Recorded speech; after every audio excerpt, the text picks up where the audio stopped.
கையும் காலும் நிமிர்த்தி கடார நீர் பைய ஆட்டி பசுன் சிறு மஞ்சளால் ஐயனா வழித்தாலுக்கு அங்காந்திட வையம் ஏழும் கண்டால் பிள்ளை வாய்மை.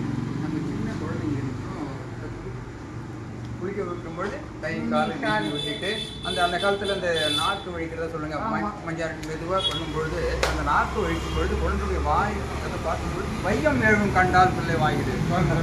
இதை பெரியாழ்வார் அனுபவிக்கிறார். இந்த பாசுரத்து மூலம் பெரியாழ்வார் அனுபவிக்கிறார். அந்த குழந்தை கொடுக்குற அந்த பாசுரத்தின் மூலமாக அவர் அனுபவிக்கிறார். எங்கிருந்து அனைத்தும் தோன்றுகிறோம் ஓங்கி இருக்கிற அனைத்தும் போய் சங்கமம் சொன்னீங்களே. தன்னுள்ளே திரைத்தெழும் தடங்க வெண் தடங்கடல் தன்னுள்ளே திரைத்தெழுந்து அடங்குகின்ற தன்மை போல் நின்னுள்ளே பிறந்து இறந்து நிற்பவும் திரிபவும் நின்னுள்ளே அடங்குகின்ற நீமை நிற்க நின்றதே. சந்தவருக்கு கடல்ல அலை இருப்பாருங்க, அலை வரும் வந்து திரும்ப அங்கேயே போயிடும். இதே எங்கிருந்து அனைத்தும் தோன்றுகிறோ அங்கேயே தோன்றிடுது.